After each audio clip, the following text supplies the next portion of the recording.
दोस्तों, आज की कहानी है अंजलि और वीर का प्यार। वो कहते हैं ना, अगर किसी चीज को शिद्दत से चाहो तो पूरी कायनात तुम्हें उससे मिलने में लग जाती है। तो ऐसी ही कुछ कहानी है अंजलि और वीर की। आज 4 साल बाद फिर वही आवाज सुनाई दी, हवा में फिर वही खुशबू थी, लेकिन सब कुछ बदल चुका था।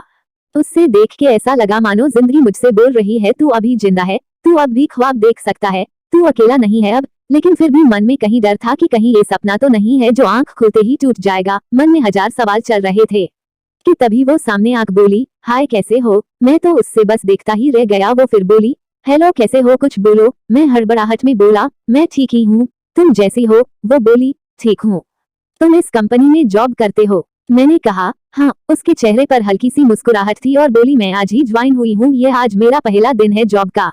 ये सुनकर मानो मेरे अंदर कहीं खुशी की लहर चल पड़ी, लेकिन मैं उससे वो खुशी बांट नहीं सकता था। मैं आज 4 साल बाद उससे मिला था। वो मेरी पहली मोहब्बत थी। हम दोनों साथ में बहुत खुश थे, लेकिन फिर एक दिन आया जब वो मुझसे जुदा हो गई।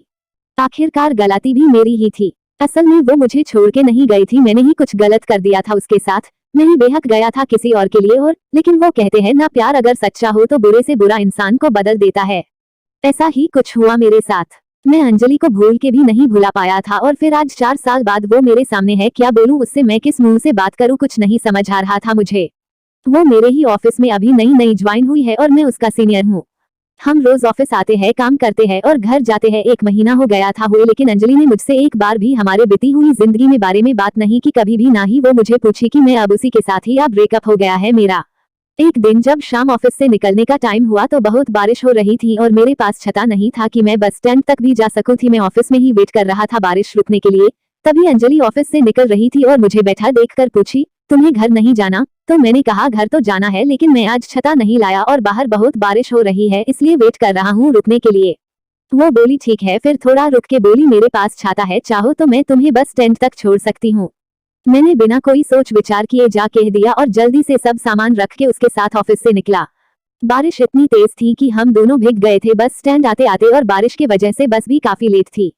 हम दोनों के बीच शांति थी, ना मैं कुछ बात कर पा रहा था ना वो कुछ बोल रही थी। फिर मैंने ही हिम्मत जुटा के पूछा कि क्या तुम्हारी शादी हो गई। वो हंस पड़ी और बोली, नहीं। ये सुनकर मेरे दिल को जो खुशी हुई मैं उससे बता भी नहीं सकता था। फिर कुछ देर बाद वो मुझसे पूछी, तुम्हारी हो गई। मैंने कहा नहीं। फिर थोड़ा रुककर मुस्कुराते हुए पूछी, प्रीति का क्या हुआ। मैं थोड़ा शांत हो गया और बोला, हम साथ नहीं है। वो कुछ नहीं बोली, बस चुपचाप खड़ी थी। फिर मैंने बहुत हिम्मत जुटा के कहा कि अंजलि मुझे माफ कर देना, मैंने तुम्हारे साथ बहुत गलत किया था। वो चुप ही थी, कुछ नहीं बोली। मैं भी चुप खड़ा था। फिर थोड़ी ही देर में बस आ गई और हम दोनों बस में गए।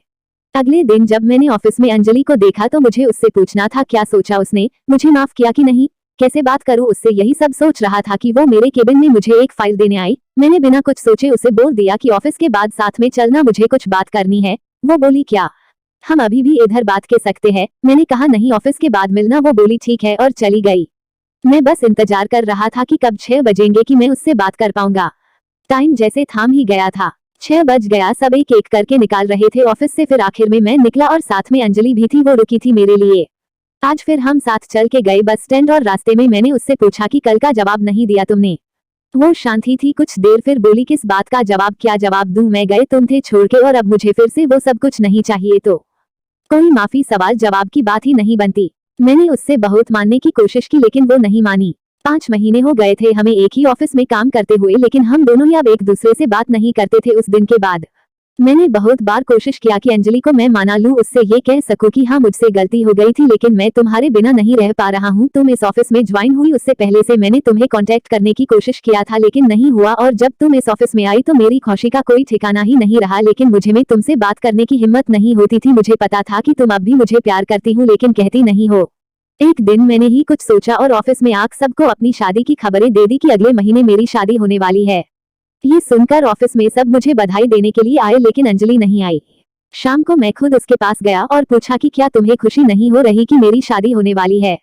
वो बोली, क्यों नहीं, मैं बहुत खुश हूँ कि तुम शादी करने जा रहे हो, एक नई जिंदगी की शुरुआत लेने जा रहे हो।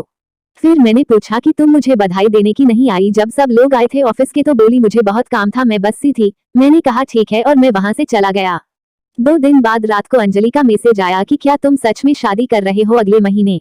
मैंने कहा हाँ। अगले दिन अंजलि ऑफिस ही नहीं आई थी। मैं सोच में सब गया कि क्या हो गया, वो आई क्यों नहीं। फिर मैंने अपने कलीग को कहा कि अंजलि को फोन करके पूछे कि वो ऑफिस क्यों नहीं आई। उसने फोन किया तो पता चला कि उससे बहुत तेज बुखार है और वो घर पर अकेला है।